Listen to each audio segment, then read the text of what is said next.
Hi, everyone.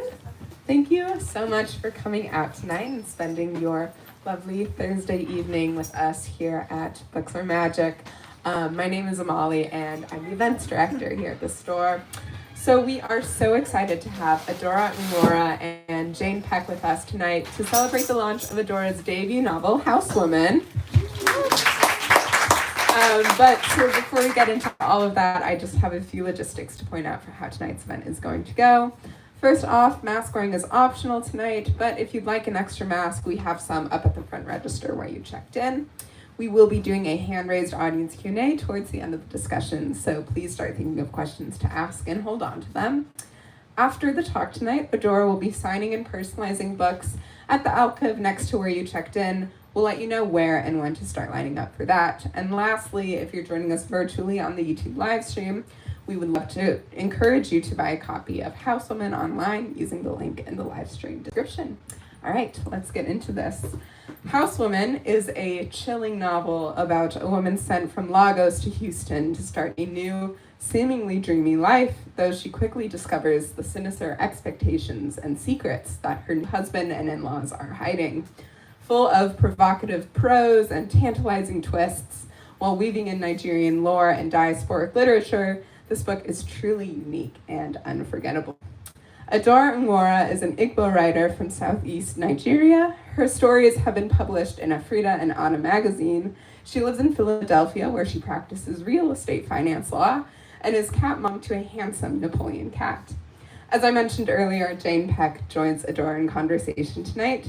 Jane was born and grew up in Singapore. Her debut novel, The Verifiers, published last February, was a New York Times editor choice and featured on NPR's Books We Love. She currently lives in New York, where she works as a lawyer at a global investment company. All right, that's all for me without any further delay. Please join me in welcoming Adorah and Jane.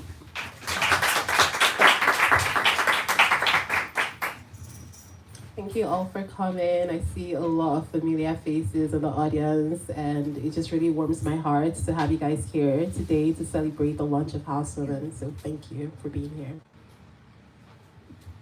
So I guess, do you want to start with the reading, and then I'll start asking you random questions about your book? Okay, yes, perfect. So I'm going to start with a really brief reading from the first chapter of the novel. I think it does a great job of introducing us to the central characters, Na and Ikemefuna. It's going to be really brief, short and sweet, and it's going to be from chapter 1. Na let out a faint gasp at the sight of the woman in the kitchen. He took in everything: the small head, the big eyes, the pursed lips, the slender neck, the ankle beads, the measured steps, and the dull thumping of a heart, his heart, against the spindly cage. He rubbed his eyes and licked the bits of peeling skin on his lips. He wiped the soles of his Oxford mules on the welcome mat at the entrance to the brick red mansion on a quiet street in Sugar Land, Texas. The house was a 4-bedroom, single-family residence built in the early 90s. His parents, Agbala and Eke, took great pride in it, as it was the only house they'd ever owned in America. Over the years, they'd hacked at its vestigial parts, like the glass block wall that once stood in the foyer, till the house bore the brassy gleam of modernity. Standing by the entrance to his parents' house, Nna wished he'd listened to his mother, Agbala, who often reminded him to comb his hair. As the dusty black Toyota Camry that dropped him at the house began to pull out of the driveway, Nna fished in his pockets for his handy Afro pick. The woman was clad in a thin beach towel that threatened to fall to the ground. He could make out the outline of her buttocks, small, firm. The dull thumping in his chest increased in volume. She was what Agbala, his hurricane of a mother, would fondly call a yellow pawpaw, to be shielded from the sun at all costs. But she was more than color, she was melody. She hummed an old Bright Chimezie number, one Agbala often hummed as she chopped bell peppers in the airy open-concept kitchen of the Umosu family house. But Agbala did not hum the song like the woman in the kitchen. Agbala was not melody. Nna opened his mouth to introduce himself. A warm draft of stale air tickled his lips as he lowered his eyes to his torso. The old navy flannel shirt hung off his body like it didn't ask to be there. It wasn't entirely his fault. Fridays were jeans day at his white shoe law firm in Philadelphia, and the wrinkled shirt was the first thing his eyes, weary from reviewing the organizational structure charts of his clients, had seen that morning. Nat tore his eyes away from the woman's buttocks and tiptoed up the stairs with his suitcase, past the ledge in the upstairs hallway with a framed photograph of himself and his parents from his college graduation, past the upper-level living room, past the master bedroom, past the room his mother slept in whenever she got into a fight with his father, and into his bedroom. His bedroom, cornflower blue walls, fraying posters of Kobe Bryant, thumbprints from years of his mother's egusi dinners, smelled of Old Spice, teenage angst, and bald socks. He pictured his mother, Agbala, her hunched back curved like a sickle as she straightened his pillows and sniffed the air for dust. His palms drove past the blur of Bob Marley tees and khakis in his closet and reached for a washed black tee with a blown-up image of the Jonas Brothers. A month ago, he'd woken up in his Philadelphia row house to a call from his mother. He'd ignored the headache forming across his temple as she complained that he lived too far from Sugarland, and didn't he know that the long distance was taking a toll on her health? He'd refused to concede to her demands that he leave his corporate job in Philadelphia for a boutique oil and gas law firm in Houston. With his mother, it was important to stand one's ground, trembling knees and all, or risk becoming his father, Eke. The poor man sought his father's stamp of approval for everything, down to the number of fried plantains he could have with his jollof. Thank you.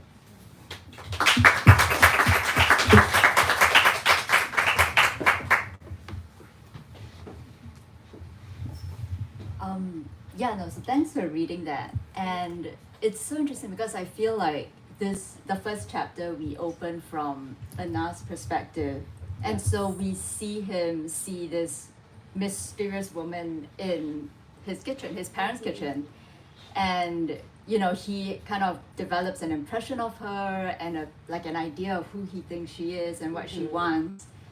And then, very quickly after that, you switch over into her perspective, right, which is Ikemefuna, and then we see kind of what's going on from her perspective, which is obviously very different.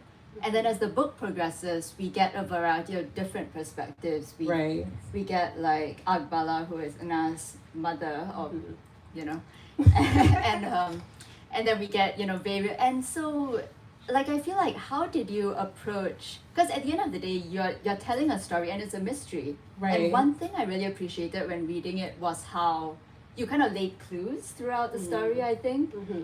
And you kind of reveal information in a very, I think, interesting way where the reader is like, what's happening? Wait, what's really happening? Wait, what's really happening? And so how did you, how was it? How did you kind of put all that together and how did you think about how to write like that? Thank you for your question. That's a really good question. So in writing House Woman, my main inspiration were the Igbo folk tales that my parents told me when I was a child. So these Igbo folk tales, I'm Igbo, that's a tribe in Nigeria. And these Igbo folk tales were oral stories that were passed on from their parents to them. And there were these haunting, very strange stories that did a really good job of inspiring fear in me, and and even at a young age, I loved them. I loved that they were scary, and I just couldn't get enough of them. And so, in reading novels, I sought out novels that evoked a similar feeling in me. And when I made the decision to become an author, I knew that I wanted to write stories that evoked a similar feeling in readers. Right? I love novels that keep you guessing until the final page. I love novels that do a good job of laying the breadcrumbs, right? Just giving you enough to keep you reading. And so for me, it was very important that I laid a similar roadmap for my readers. In terms of the multiple perspectives, we didn't always have the perspectives of as many parties as the final draft of House Women had. So in the earlier drafts, we mostly heard from Nan Ikemefuna, and it wasn't until I had conversations with my editors and they made me see the value of hearing from other people in the novel, just in terms of rounding out the story and even making the twists and turns land like they did. I don't think the story would have landed the way it did, and the twists and turns would have landed like they did if we didn't hear from some of the other characters like Abala and Adina as much. And I think for a novel like this that is heavy, it was also helpful for me to just get out of the heads of Nan Ikebefuna and step into the shoes of characters like Abala and Adina. And yeah, so I needed breaks from their heads, but that didn't come until the editing process, right? Like until I started really revising the novel. And I think that having those perspectives made the twists and turns a bit better because we understood the motivations of the other characters and why they did the things they did. So that's really interesting that kind of your starting point for this was actually the Igbo kind of folk tales that you grew up reading, because this book is set in America. And even though we do go back into Lagos, like through Ikemefuna's kind of thinking about how she used to live, and then we get some of her perspective too, and she's in Lagos. But most of the book is in America, and it's about, American immigrants. So I guess, what made you think of this particular story then as, like for you, like how did you get from kind of this idea of the folk tales to the story that you ended up telling? And I will say that, at least for me, I mean, I found this book very scary. So at least for me, like I totally succeeded. I was like, oh my god. So yeah. Mission accomplished. I definitely wanted it to be unsettling for sure. So I like that you found it scary. In terms of deciding to make it an immigrant story, I think part of it was because I am an immigrant, right? And I don't necessarily enjoy doing too much research for novels.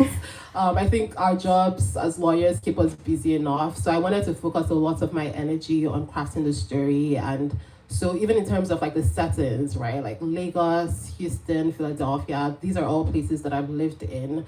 And, in terms of deciding to tell an immigrant story, I liked the idea of a woman living Nigeria, living Lagos, and coming to this foreign country and feeling isolated. I felt like that would amp up the tension, right? Because Nigeria is very communal, right? Like you always, for the most part, you feel like there's someone you can turn to, right? Like you feel like there's a neighbor, there's a friend, there's a loved one. Like you just have a little more support back home versus when you move over as an immigrant where you don't know anyone, especially when you're really isolated. You're not moving with your family. In Ikemefuna's case, she was moving by herself.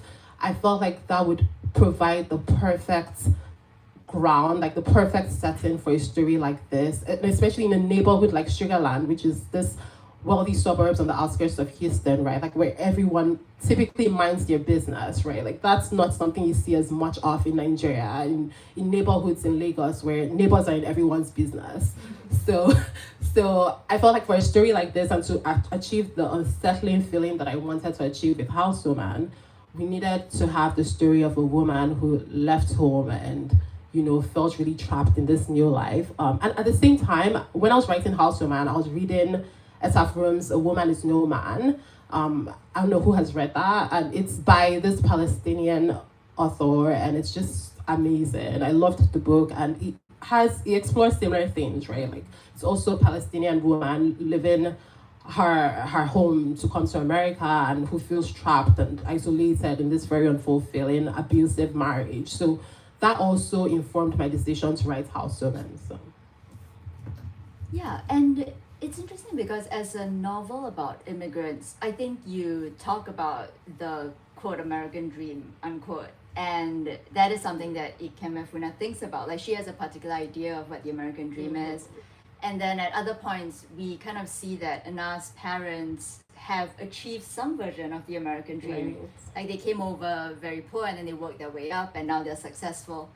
And so I guess for you, like how does the American dream kind of fit into what all of these characters, what they want, and do you think it's actually achievable for them? And like I guess how do you feel about, like, do you agree that you think Anna's parents have achieved the American dream, or do you think that it looks like they have, but maybe that family they're still struggling? Right. I think the American dream is personal to each family or to each person, right? But when I think of a lot of immigrants, and specifically Nigerian immigrants who come to the US, right? Like, for the most part, you're seeking a better life, economically, financially, right? Like that financial freedom. So in terms of that, I do feel like the forces achieved the American dream or a version of the American dream because they were able to come to this country and work their way up. And that is a goal for a lot of Nigerian immigrants, right? Like to come here, to hustle, to be able to carve out a life for yourself, to be able to move from, this small apartment in Southwest Houston to a nice house in the suburbs of Houston. It's definitely them achieving their version of the American dream. And I think of myself as well, right? Like whenever I moved to the US, and I think for a lot of immigrants, the US signifies freedom, right? Like it is freedom from your lives back home. The sky is your limit, and there's just nothing that's not within your reach if you can come here and fight hard for what you want and like do well in school. That's the message that's passed on from your parents to yourself as you move over to the US. But at the same time, I wanted Ikeme Funa to grapple with the fact that you come in with these ideas of what the American dream should look like and what life in America should look like, the freedom that America is supposed to afford to you. But then you also grapple with the reality of life in America when you move here. And in some ways, the idealized version of America is real, right? Like you're able to get tastes of freedom while you're here, but you're also grappling with the fact that, for a Black person, your Blackness, which was previously unexceptional in Nigeria, where everyone was a Black person, suddenly has these extra meanings, right? Like in America, you're grappling with microaggressions, with racism, with shootings, with, just being an immigrant having to hustle your way through American culture, with, cultural differences, and all of that exists side by side with the freedom and with the financial goals that you're trying to achieve. And so the idealized version is very much real, but then you have to contend with the actual reality of life as an immigrant here. And that was my experience. That is the experience, I think, of a lot of immigrants, not just Nigerian immigrants. And I wanted Ikeme Funa to grapple with that to an extent. Of course, her experience is even more extreme as someone who is trapped in a house, but I wanted her to grapple with that as well.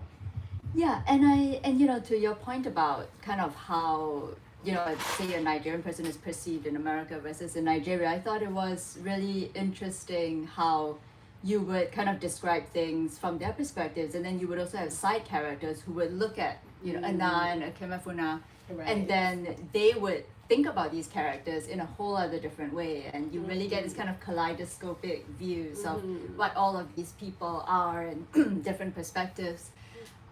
So I guess what was your writing process for this book like? Right. Yeah.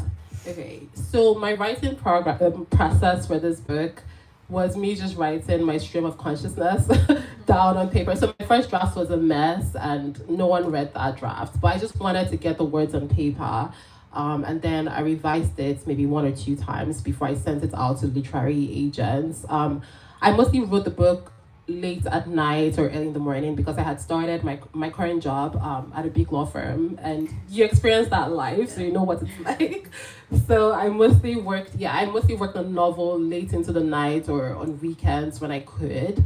But at the time I was writing the book, I had entered into a short story competition, and I was shortlisted for the competition, and so I did have 2 literary agents reach out to me around that time to ask me if I was working on anything, and so that gave me the fire I needed to complete Housewoman, right? So because they were looking for the draft of Housewoman, I had to actually prioritize it in addition to the job to complete it within a couple months and send it out to them and a couple other literary agents. And that was how I got my amazing literary agent who is right here today, front and center. So yeah, and so And so I guess I would ask, what would you say was the hardest thing about writing this book? Number one, part one. Part two is, were there any surprises along the way for you in terms of, what happened in the book or how it turned out? And Right, things like yes. So the hardest part of writing this book was writing a male character. Like, essentially, this was the first time in a story that I was writing where one of the central characters was a male, a man, period. And it just was a struggle. It was more of a struggle than I anticipated it would be. It took me multiple rounds of revisions to feel like I nailed it. It was hard to even empathize with the character. I would say that with earlier drafts of the novel, he felt a lot more two-dimensional, and I had to find ways to empathize with him to make him a stronger, more compelling character. And yeah, but I feel like that pushed me, that forced me out of my comfort zone, writing the character of Nna, for sure. And the part two of your question, what was that again? were there any surprises? Oh, for you along the surprises, way? yeah. So I would say the main surprise was, so some of the feedback I've been getting from readers, including friends, is the smell of Nna's appendage. So whenever I wrote it, so when I write, I just want to write without holding anything back. Like, I just want to write to the point of discomfort, because I think of some of the novels some of my favorite novels, and just how good they are at just writing from, like, just not holding anything back and being very comfortable just going into the recesses of, like, the human condition. And even when I'm irritated and disgusted, I just can't stop reading. And so because I love that so much, I love doing that in my novels, in whatever I'm writing, period. And so when I wrote it, I didn't think too much about it, but I've gotten so many comments and just feedback about that. So that surprised me, because it seems to affect a lot of people's reading experience. So, yeah. I will say, the entire book is very visceral, but yes, that is definitely something that I feel. I even mentioned it to my wife, actually. I was like, why? So that's really interesting. And so I guess, you mentioned law. So I guess, and I know you have maybe a bunch of colleagues in the audience, a lot of loaded lawyers. questions, but so, how do you see kind of law playing into the writing, and how do you kind of balance, those two lives for you? Right. So in terms of law's effect on the writing, I think for me, it was very quickly into my summer associate program. So I summered at the same firm I'm currently working at. I realized I couldn't be like a trial lawyer. I couldn't do litigation, because those lawyers do a lot more legal writing from scratch. So I knew that I couldn't spend my day in the office doing legal writing and then come home to do creative writing. Just too much writing for me. And legal writing tends to be more concise, formal, clear. And with my creative writing, I just want to have more fun with it. Like, I don't want to be too formalistic in my style. So I knew that to be able to properly balance my career with the creative writing, with my creative writing, I had to be a transactional lawyer. So I'm a real estate finance lawyer, and we rarely ever write anything from scratch. We're mostly working off of precedent documents, and so we're drafting off of documents that already exist and tweaking it to fit, the terms of the deal. And that allows me to come home and still have time and energy to write creatively. And so I think the way that my job currently informs my writing is it just makes me a more meticulous writer, right? So it shines, the legal part of my brain shines most in the editing process. So when I'm editing, I edit and I drive myself crazy, because I just always want to edit. Even reading the book now, I'm like, oh, I should have edited this. I should have edited this part more. But yeah, so it makes me a more meticulous writer when it comes to the editing phase. But otherwise, I think the formal elements of legal writing would just mess with my writing. So I'm glad that I'm not a trial or a litigator, or I don't have to do as much legal writing for my job. Yeah, no, I think that's how every lawyer should choose their practice group. It's what would allow them to be a creative writer on the side. Prioritize that. Exactly. So you mentioned that it was difficult for you to kind of write, I guess, convincingly and compellingly from the perspective of a male character. And I did think as I was reading this that I think Anna is the only male perspective that we get. Yes. I think the others are all women, except for kind of very ancillary characters like the gas station attendant and the teenager. And so I'm curious, like their relationship, Anna and Ikemefuna, like you kind of go back and forth between their perspectives, and their views of what's going on is just so different. And so how do you see their relationship, like as the author? Very messy, toxic, problematic, shouldn't happen.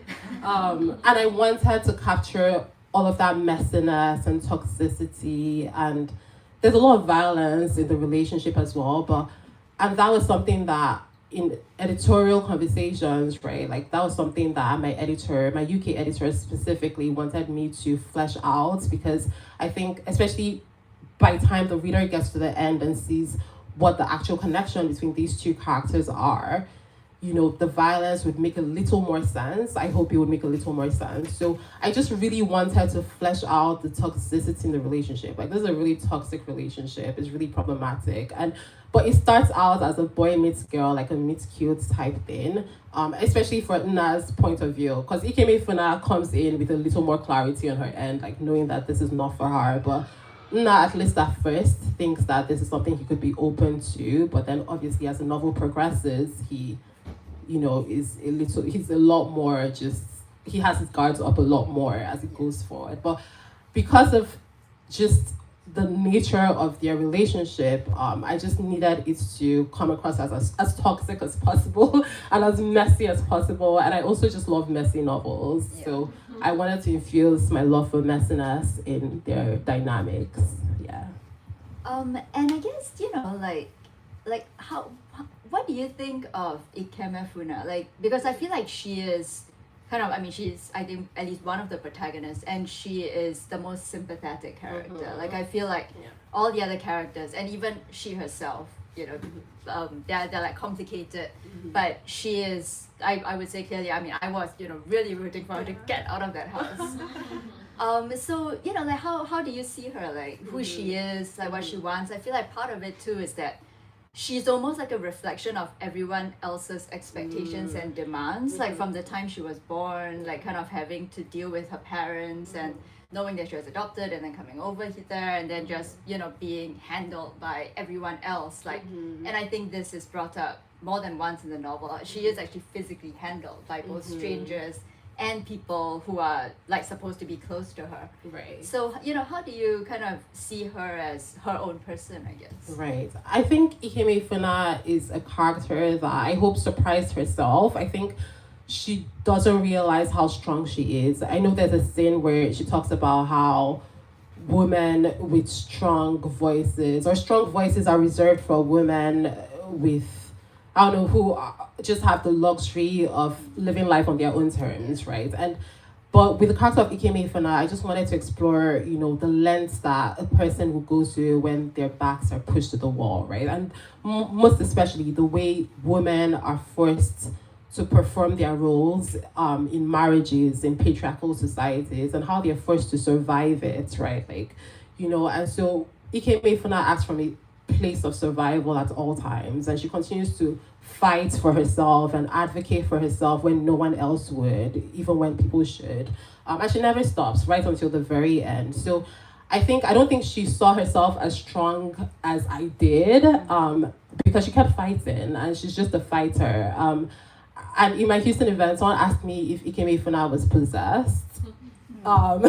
Because apparently, like, she also acts irrationally, but I'm also like, this is someone who is thick in her trauma, right? Like, she's living through a very traumatic situation, right? So you can't always act rationally when you're just trying to survive. And so she's intentionally the most sympathetic character. I didn't necessarily have the most fun writing her because obviously she's going through a lot. But I wanted her to be a character that our readers would root for and rally behind, and I think I achieved that. Yeah. No, it felt clear like that she's a really strong character. Just everything that she has to put up with, and she never stops trying to get free. So, which character was the most fun for you to write then? Yes, I love that question. Agbala was my most fun character. So Agbala is the mother-in-law. She's Ikeme Funa's mother-in-law and Na's mother, and she's like probably the most vile character in the book, and she's just bad to the bone, wicked, evil, and it's so fun to just write a character who's just bad because you don't get to do like I don't get to be bad in my real life, so I was just able to channel all of that into Agbala. And for the Nigerians in the room, we're very familiar with a character in old Nigerian movies who's played by this exceptional Nigerian actress called Patience Osokwa. And she would typically play the mother-in-law role, and her role was just horrific. Like, she was always so evil, and everyone hated her. But I loved her because I was just like, in a society like Nigeria, to just be so bad and to find ways to command attention and respect as a woman, it's just badass. Like, it's very problematic for sure. And yeah, Agbala was very flawed, but for me, I wanted to have a character like that who found a way to carve out a life for herself in a patriarchal society where down to the decision of who to get married to, right? Like, she was very intentional about how she crafted her life to be able to survive the patriarchy by choosing a partner she knew she could walk all over, right? And by by also, you know, taking on this role of, you know, the mouthpiece of a god. And that was in some ways her way of surviving. And, you know, she was able to wield her power, maybe not for good, but it just was fun to write a bad woman. Like, I support women's rights and women's wrongs, for sure. Yeah, so I almost feel like there's a kind of a triangle of Nigerian women in the novel. So there's Ikemefuna, there's Agbala, who's like, you know, the mother-in-law from hell. Yeah. And then there is Adina, who Yes. is, I guess, Ikemefuna's adoptive mother. And so how do you see, I guess, her role and her character? Because she is also someone who I found very sympathetic and I would say is as trapped, if not more, than Right. Ikemefuna is. But then of course she also makes some, you know, decisions which, you know, results in consequences. And so, you know, where did you see her kind of in that triangle and like, you know, what did you want her character to portray? Right. So with the character of Adina, that was also a woman trying to survive, right? Like, and so she may not have had the, you know, fighting spirits that Ikemefuna had, like in such a direct way, right? Like where she's, you know, fighting to leave her home. But I saw her as a lot of women in patriarchal societies who are doing their best, right? Like with the information they have, with, you know, the situation, the lots that has been dealt, the cards that have been dealt to them. And so she's in a marriage with a very abusive partner, and for the most part, she's just going along with his demands and desires, right? And down to, you know, how her relationship to Ikemefuna, while she's not able to help Ikemefuna in as direct of a way as we may have liked, to the extent that she was able to, you know, look out for Ikemefuna in her own little way while preserving herself. She tried to do that, be it by giving Ikemefuna information when she could, right? Like, I think of the last phone call she had with her daughter, and the few words that she was able to pass on to her daughter, you know, were very instrumental in terms of Ikemefuna's, you know, decisions, you know, towards the end of the novel. And I just look at her as sympathetic because I think, you know, women survive patriarchal societies in any way that they can, and survival doesn't always have to look beautiful, and, you know, you don't have to be strong on paper in the ways that we're used to for you to survive. And this was how she was able to survive her life. So she is sympathetic to me. Yeah, I mean, and I think the fact that she did care for Ikemefuna, I mean, that I think kind of really resonated with me because it felt like everyone else was just out to use Ikemefuna for their own, and then just knowing that there was someone out there in the world who did care for her. Even if she couldn't do too much, you could still feel her care to an extent. Yeah. And so I guess I mean, you talk about, like what happens towards the end, and I mean that ending is, just yes, like things just kind of go crazy. And did you kind of, and I think the very very ending is interesting how you ended it. So as you can tell, I'm trying my best not to spoil anything. So I spoiled it in Houston, so I've been very careful. Like I spoiled it at the Houston event. So I guess one question is, did you always have that ending in mind? And then number two is the actual end, as in, the way you ended, like those final two chapters. What made you decide to end the novel right there? Because I could almost see the novel kind of continuing on, because we do want to find out more about what happens to Ikemefuna in the end. Like, does she get away? Does she not? But we don't. Like, it kind of ends there, and we're left hanging a bit. Right. So the actual ending of the novel, that was something that came later on in the editing process. So I'll say the last scene, right, that came in the editing process. That was a late stage addition. But in terms of the twists and turns and in general, like how the resolution of the novel, it's generally the same as, when I first drafted the novel. It does end up on a cliffhanger, and I know not everyone would be satisfied with the ending, but for me, it just felt more realistic to end it that way, because I think of the criminal justice system, right? And I guess it depends on a reader's relationship to the American criminal justice system and just how much faith you have in it. But for me, and with my perspectives on the American criminal justice system, it just made sense to end on this, like, was she or was she not note, just without as much clarity, because there are people, right? Like I think of people like Cyntoia Brown and many other women who are imprisoned for things that reasonable minds may differ as to whether they should be in prison for these things.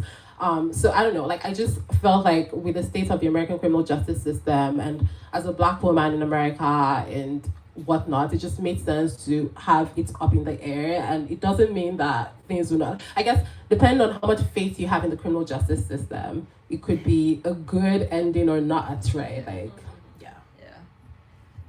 so I have one more question, and then we'll open it up to the floor. And so my last question is, so are you working on anything new right now? And how much can you talk about it? Right, yes. So I am trying my best to work on something new. It's been really hard to work on something new with House Woman being front and center, but I think after this week, I do plan to put all my energy. My literary agent has waited for a long time. So, but I do plan to, I'm working on something new. It's a work in I'm probably halfway through, and it is Nigerian characters. It's mostly set in Nigeria this time around, and it does have the same trapped world elements that House Woman has, but it's in a completely different setting, in a boarding school setting. So I'm very excited because boarding schools in Nigeria are definitely, a trip. Like Nigerians can attest to the fact that so many crazy things happen there. So I think it's the perfect setting. It's a fertile ground for a thriller/horror type novel. So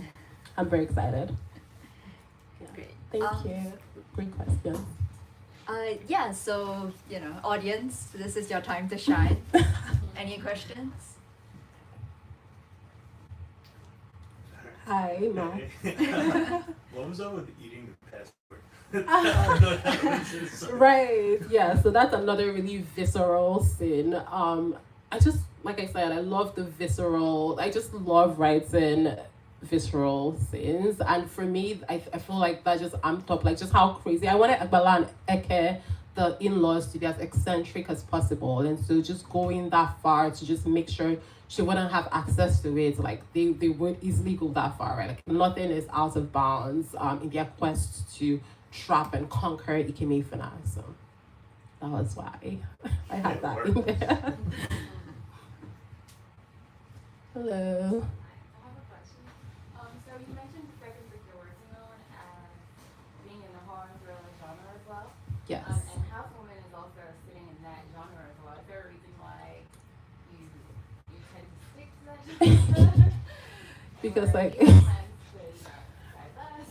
right, because those are my favorite novels, right? Like in terms of the novels that I gravitate towards, the novels I like reading, those are the ones that just keep me excited. I love novels that scare me. Like I like to lean into that fear, and I love to write from that place as well. And as I was saying earlier, like the Igbo folk tales that my parents told me, while they may not have been classified as thrillers, I remember the way they made me feel, and they were unsettling. So I think of my favorite novels, and they all had that element of just unsettling me in one way or the other. So I like to write from that place. I like to evoke that feeling in the minds and hearts of my readers. So yes, for as long as I can, I plan to write in that space. Hello. I have a question. So I see that you wrote one of your characters is a male character, and I think a male perspective and a female perspective is very different. So how were you able to get into that male perspective to express yourself as a man? How did you prepare yourself and then go forward with writing with the male character? Right, that's a really good question. So, like I was saying earlier, I did struggle with writing from the perspective of a man. This was the first time I was staying in the head of a man for as long as I did with the character of Nna. And I just had to channel. I'm on Twitter a lot. And the Nigerian Twitter community, like, you see a lot of men who consider themselves to be feminists, and you just see a lot of wild perspectives from men, period. So I tried to place myself in the headspace of a Nigerian man on Twitter with very wild opinions, and just a man who thinks that he's the best thing since sliced bread. And there are a lot of men who think they're the best thing since sliced bread. And I also think of, like, bless Nigerian parents' hearts, but they love their male sons, especially when you're the only son, or like you're the firstborn son, the way they cuddle the men. So I just wanted to channel, that love for their male child. Like, if you look at Agbala and Eke's relationship to their son, they praise him, and they've made him into the monster that he is. So I wanted to channel all of that into the character of Nna. It definitely took a lot of revisions to feel like I got it right, because I just wasn't used to writing from the perspective of a man. But thanks to Twitter, I think I got it done. Hello. Hi. So I was just curious, you talked about how you wrote the book, I think, in one perspective at first, and then you inserted the other perspectives later. Mm-hmm.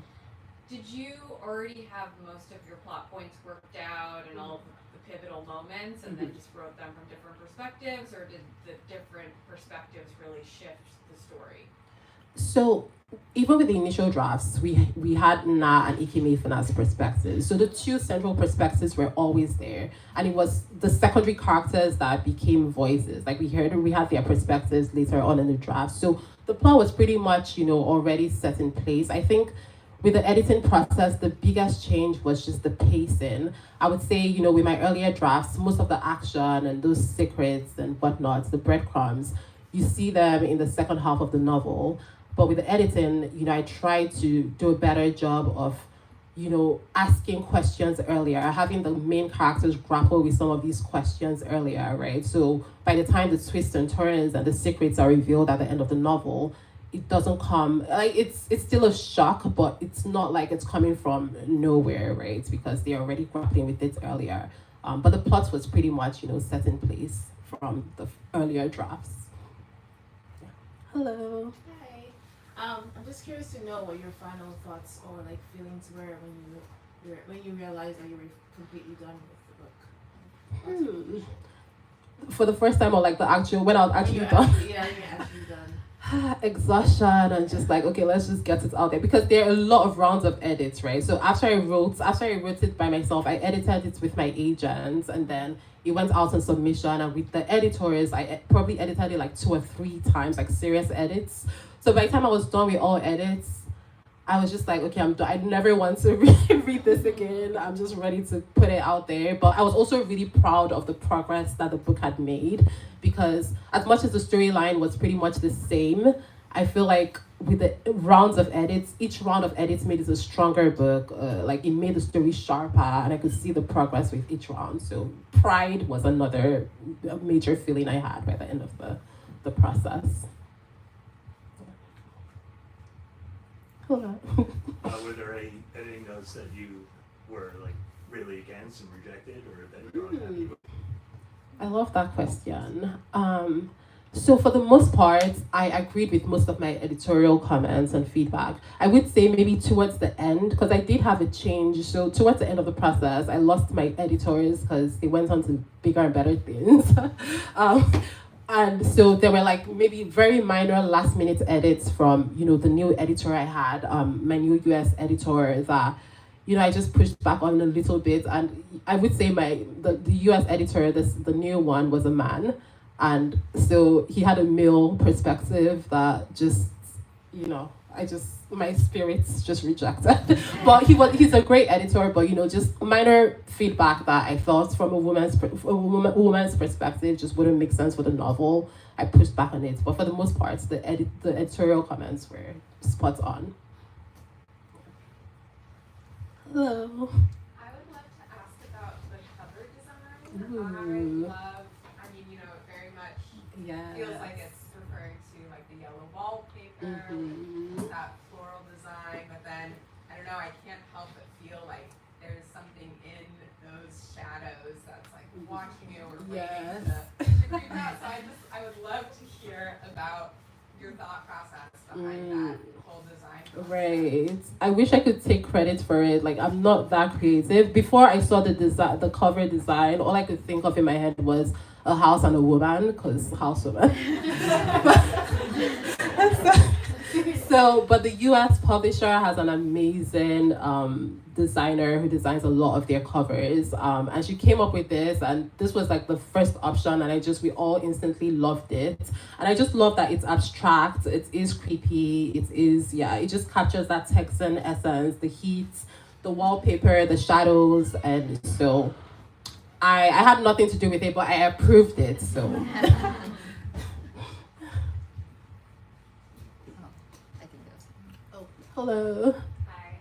So I know you mentioned based on Adorah of Patience of Nworah, and now it's based off of every Nigerian female feminist. But who was your inspiration for Adorah?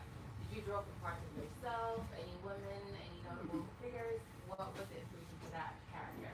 Right. So I didn't draw from any notable character. Like, I didn't have like someone in mind for her. I just drew like I think because there's so many stories of women, just fighting to survive. Maybe not to the extent that Ikeme Funa had to, not to the length she had to go to, but I think hers is not a very uncommon story. So it was easy to come up with a character like her. I would say that it took multiple rounds of edits to make her more than just, this figure of suffering and pain. To, humanize her a little bit, maybe in her relationship to her friend back home and whatnot. So the earlier drafts, it felt a little more like she was this, symbol of pain and suffering, of a woman's pain and suffering. But I was able to empathize with her more as I revised, the character a little more.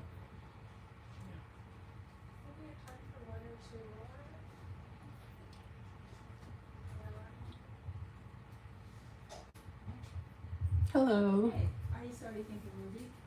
I mean, I would love, if it was up to me, yes, it would be on HBO, like everything. So I'm open, I'm just waiting for someone to take a chance on the novel. I do think that it would make a really good movie or TV series, so I'm open for sure. Do you have a dream cast? I actually don't. I mean, I love the idea of Lupita Nyong'o, but I don't know, like, I'm open to whatever. And I feel like if it ever becomes a movie or anything, I would want to be very hands-off, because I just would want them to run with it and do something crazy, and I'll just watch the final one, so. Okay. I think if we don't have any other questions, then let's all give Adorah.